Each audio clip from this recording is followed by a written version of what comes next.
Jutaan orang bahkan tidak menyadari bahwa mereka bisa membuat raised bed sendiri di rumah.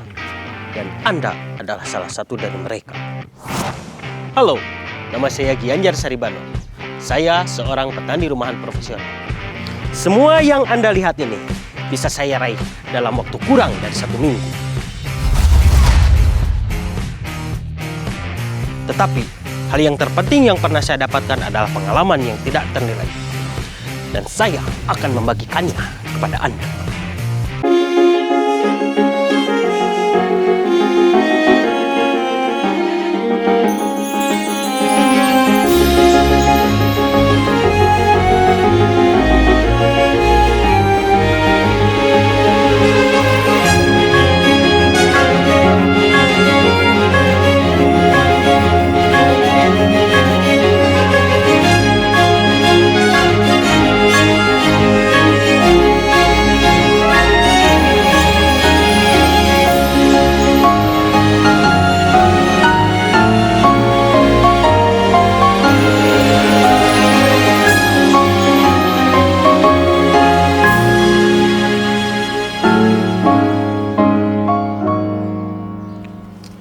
Mang, kalau fungsi dari menggemburkan tanah itu, selain supaya si tanahnya nggak terlalu padat, kan untuk memberikan udara juga nih. Ya. Nah, fungsi lainnya apa sih? Fungsi lainnya kayak gini nih. Jadi sebenarnya kita itu dengan kita jongkok di sini, kita dekat dengan tanah di sini dan pohonnya ini, kita bisa melihat pertumbuhannya, mengecek pertumbuhannya. Lalu misalnya kalau kayak gini nih, ada gulma, tanaman-tanaman yang kita harapkan tidak hidup di sini, juga kita bisa sesegera mungkin dicek, sesegera mungkin dicabut, lalu kita singkirkan. Kenapa? Kalau enggak, kita kasih waktu aja seminggu, ini tuh penuh sama gulma. Ya. Jadi nanti si nutrisi yang ada di sini teh, jadi akhirnya berebut antara pohon yang kita harapkan tumbuh yang asli Sama gulma. Sama gulma. Nah, kalau misalnya untuk si gulma sendiri tuh dia bisa menjadi kompos nggak sih? Kalau ya misalnya kita cabut nih, lempar aja, Bisa. jadi Tapi kompos nggak? kemungkinan terbesar adalah dia jadi lagi. Tumbuh lagi. Karena Jadi, di media yang sama. Jadi kalau bisa biar amannya, kita ambilin, kita cabutin, singkirkan dari sini, bawa ke komposter. Oke. Masukin ke komposter, itu yang paling asiknya. Terus Mang, saya kan nanam cabai. Ada beberapa cabai yang busuk tuh. Itu kenapa ya? Apakah karena nggak dipanen, nggak dicabut, dia busuk sendiri, atau terjadi sesuatu tuh sama si cabai? Sepertinya kalau ini ada terjadi sesuatu, entah kekeringan, pernah kering atau gimana, tapi kalau yang ini mah kayaknya kena penyakit. Iya, karena kan nggak semua Nggak gitu. semua. Kalau kering kan biasanya kelihatan ya. Ada beberapa obat yang bisa kita gunakan untuk semprot tumbuhan sini. Cuma karena kebetulan kita di sini nggak akan pakai obat-obat itu ya, jadi. Iya, soalnya pingin organik juga kan. Maksudnya berusaha kayak bisa sampai mana gitu mereka tumbuh secara natural, secara organik. Ya, tanpa semprotan. Tanpa semprotan apa-apa gitu. Ya udah, kalau memang itu niatnya seperti itu, lanjutkan saja seperti ini. Cuma kalau kayak gini nih, ini nih udah mulai agak layak panen, segera dipanen. Karena kalau enggak ya kering lagi. Kering lagi. Kalau hari-hari kalau lagi kosong, pingin ngeliatin tapi suka gatal aja, pingin ngebersihin gitu ya tiap hari, pingin ngegemburin. Boleh nggak sih sebenarnya tiap hari digemburin nih tanah? Pada dasarnya tiap hari loh ya, aja. Hitungannya. Boleh aja, aman-aman saja. Yang diutamakan itu adalah dicek tumbuhannya, dilihat apakah dia kurang nutrisi. Diraba nggak? Dilihat, diraba, diterawang. Kita kan nggak mau pakai insektisida nih. Betul. Yang jadi permasalahan dengan tidak ada insektisida adalah datangnya ulat. Ya benar. Waktu kupu-kupu datang lucu, set ke bunga, sudah itu dia bertelur, keluar jadi ulat. Ya. Nah, kalau dia masih bentuknya telur, terus masih nempel di pohon, kita ambil aja. Ya. Kita ambil, kita singkirkan. Kalau tidak mau pakai insektisida ya. Karena memang ya kelihatan juga sih kayak sejauh ini saya nanam teh, karena berusaha organik gitu, memang problemnya lumayan banyak juga ya. Tapi itu balik lagi gitu, challenge-nya mungkin ya yang dirasain lebih banyak emang ya, ketika kita pingin numbuhin si tumbuhan kita secara natural. Iya. Terus Mang, ngomong-ngomong tadi pas Kang Gia ngebahas soal nutrisi. Kan tadi Kang Gia ngebahas soal nutrisi itu kita harus ngejaga si tanaman kita juga supaya jangan sampai kekurangan dan kelebihan nutrisi. Ya. Kalau untuk media tanam tanah tuh bentuk nutrisinya seperti apa aja sih? Jadi sebenarnya biasanya kalau kekurangan nutrisi mudah dilihat ya. Misalnya daun agak kuning gitu.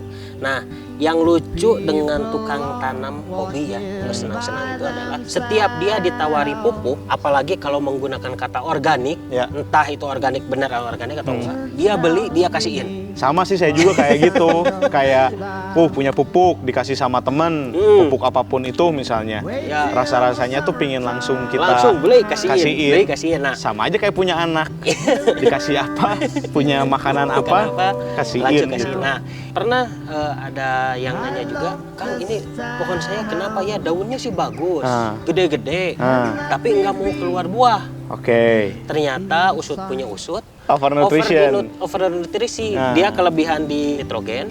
Oke. Ya, jadi daunnya bagus, gede-gede, hijau-hijau, lebat-lebat, tapi dia rentan terhadap penyakit. Lalu dia juga buah dan bunganya itu kurang keluar. Bukan jadi lebih ini ya, bukan jadi lebih lebih bagus, ya. lebih kebal. Misalnya, oke lah nggak dari pupuk-pupuk seperti itu, Ya. tapi dia ada yang bilang pakai kencingnya kelinci, Ya. pakai kencingnya kambing, pakai Kencing buaya. kencing buaya. Akhirnya tiap ada yang ngasih tahu dia nyari, dia kasihin. Ya. Ya yang kejadian bukannya malah jadi bagus, kejadian malah jadi kalau kita petani yang itu bilangnya jadi malah jadi Tutung gosong. Kayak yang kebakar itu. Kebakar, Kayak iya, iya, kebakar. Karena kelebihan amonia, kelebihan unsur seperti itu. Itu salah satunya. Jadi intinya bertani ini kita belajar untuk memberikan nutrisi itu sesuai dengan kebutuhan Oke. tanaman. Bang beres nih, ngopi dulu yuk. Ayo. Biar Haus. mengisi bahan bakar. Deep inside.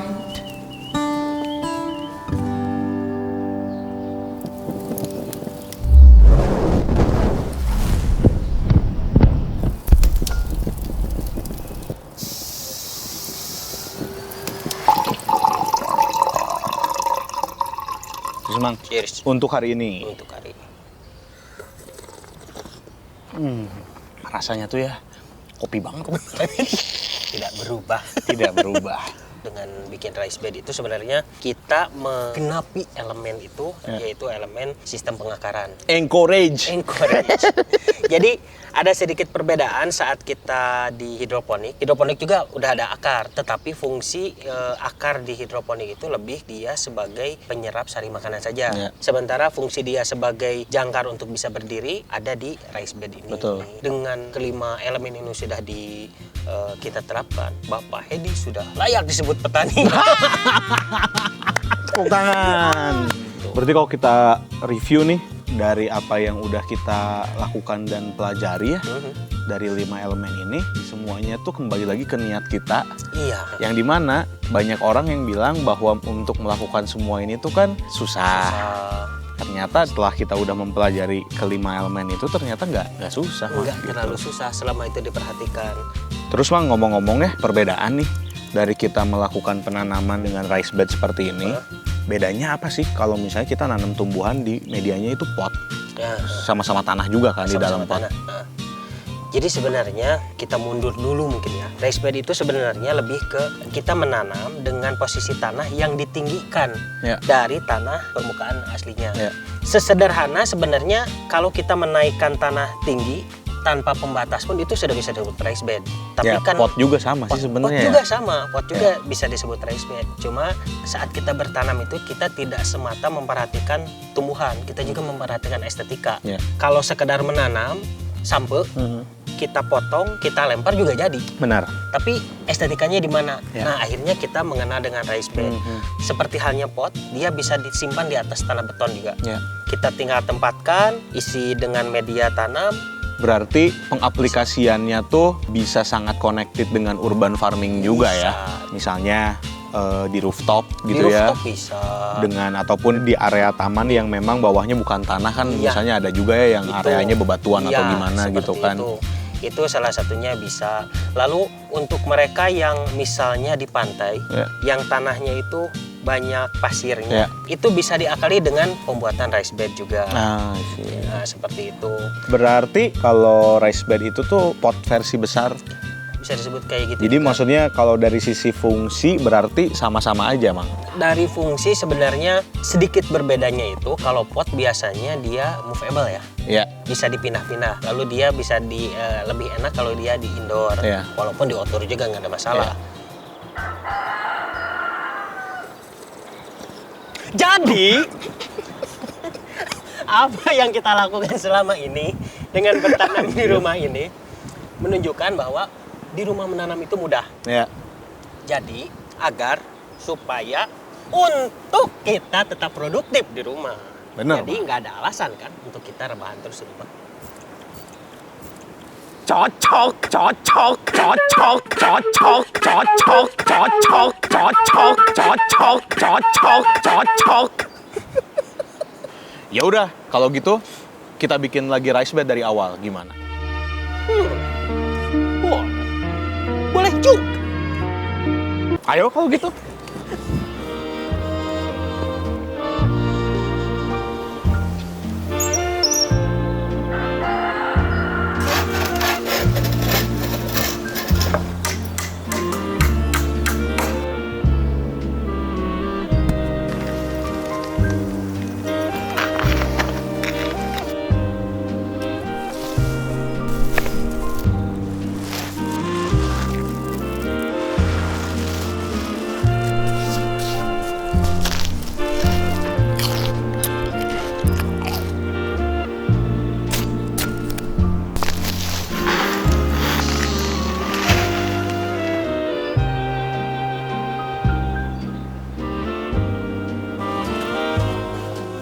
Oi, Mau nanam apa aja nih sekarang?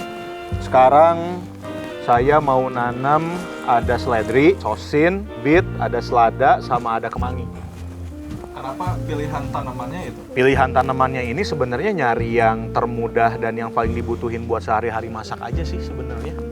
Gimana sih cara nanamnya? Cara nanamnya adalah kita lubangin tanah media yang untuk sayuran kita tanam. Sayuran yang akan kita tanam, masukkan ke dalam lubang yang sudah kita gali, tutup lagi dengan tanah, jangan terlalu padat, berikan dia ruang agar dia bisa bernafas juga.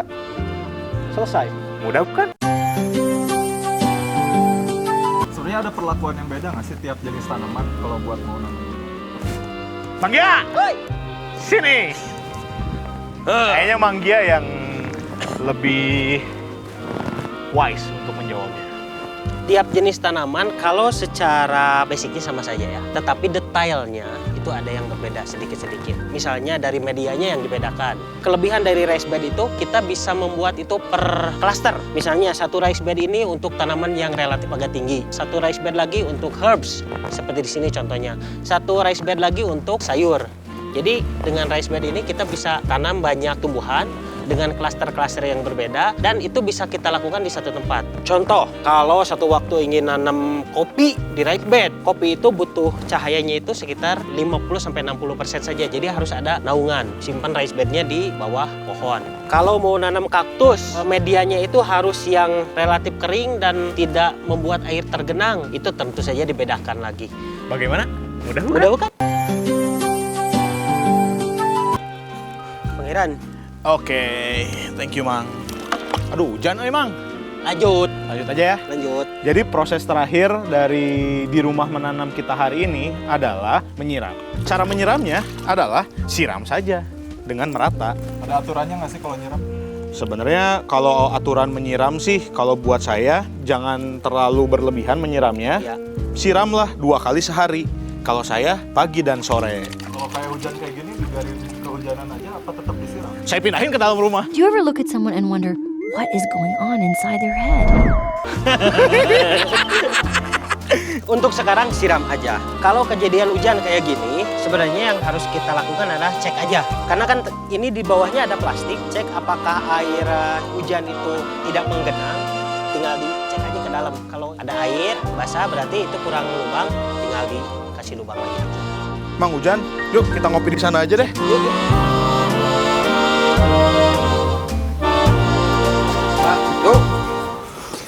Boleh sharing nggak tips dan trik mengenai si rice bed ini? Yang pertama, untuk rekan-rekan yang mau menanam, tapi ternyata ada kerjaan lain, misalnya ngantor dari pagi sampai sore, rencanakan pengairan itu sebaik-baiknya. Kalau misalnya hanya punya waktunya 5 menit untuk mengairi, pakai selang ke semua tumbuhan, sistem drip irrigation system yang dipakai, tinggal dibuka satu keran dan semuanya sudah terairi. Lalu kalau misalnya dengan itu pun masih suka lupa-lupa, ada banyak jualan di online alat untuk pengairan otomatis. Yang kedua, untuk rice bed itu kan kita maksimalkan nutrisi di media. Saat kita maksimalkan nutrisi di media, selalu ada pohon-pohon lain yang secara alamiah dia akan mencari media yang punya nutrisi maksimal. Akhirnya nanti akan tumbuh gulma dari mana, lalu ada akar tumbuhan yang lain. Oleh karena itu, selalu lapisi rice bed kita, terutama kalau rice bednya itu enggak ada di atas tembok, misalnya di atas tanah seperti yang kita lakukan di sini. Lalu yang ketiga, setiap kali media tanam itu digunakan, nutrisi itu akan diserap oleh tumbuhan. Oleh karena itu selalu ada perubahan nutrisi dari media tanam. Penambahan nutrisi ini sangat diperlukan untuk rice bed. Untuk itu selalu siapkan kompos sebelum proses penanaman ulang. Nah, agar mempermudah kita dalam proses penambahan kompos ini, saya sarankan rekan-rekan yang mau bikin rice bed itu memiliki komposter. Komposternya itu bisa yang kecil yang dari bucket atau yang mungkin agak besar kalau misalnya tempat terbukanya agak luas, bisa membuat khusus agak besar. Nanti ke dalamnya bisa dimasukkan bekas-bekas panen daun-daunan, tapi jangan masukkan bangsa daging-dagingan seperti itu, nanti keluar belatung. Seperti itu aja kayaknya tipnya. Tapi ngomong-ngomong tentang rice bed, budaya menanam secara umum itu sudah mengakar sebenarnya dalam kehidupan budaya kita di Indonesia. Saya ingat ada satu lagu kira-kira seperti ini. Abdi gaduh tangkal buah dipelak hareupeun imah beki lila beki gede diurus di HD. Artinya saya punya pohon buah, pohon mangga, ditanam di depan rumah. Makin lama makin besar, pelihara sebaik-baiknya. Dari sini maknanya seperti apa? Jangankan sayur, jangankan herbs, jangankan tumbuhan-tumbuhan yang kecil. Pohon mangga aja yang sedemikian gede, itu sengaja ditanam di depan rumah. Itu membuktikan bahwa menanam di rumah itu memang sudah menjadi akar budaya kita.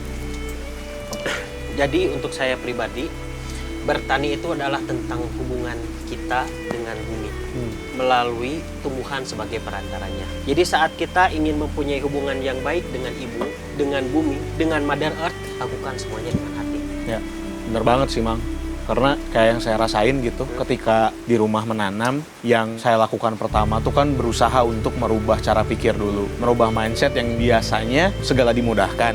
Mikirnya ya udah, ada apa-apa ya tinggal beli, ada apa-apa ya ada gitu. Jadi jarang banget gitu mikirin tentang keberlangsungannya gitu, sustainability-nya tuh jarang. Dengan kondisi saat ini gitu, saya pun dituntut untuk harus sudah mulai merubah cara pikir yang dimana dengan di rumah menanam ini, kita sudah bisa membuat banyak perubahan at least untuk diri kita sendiri.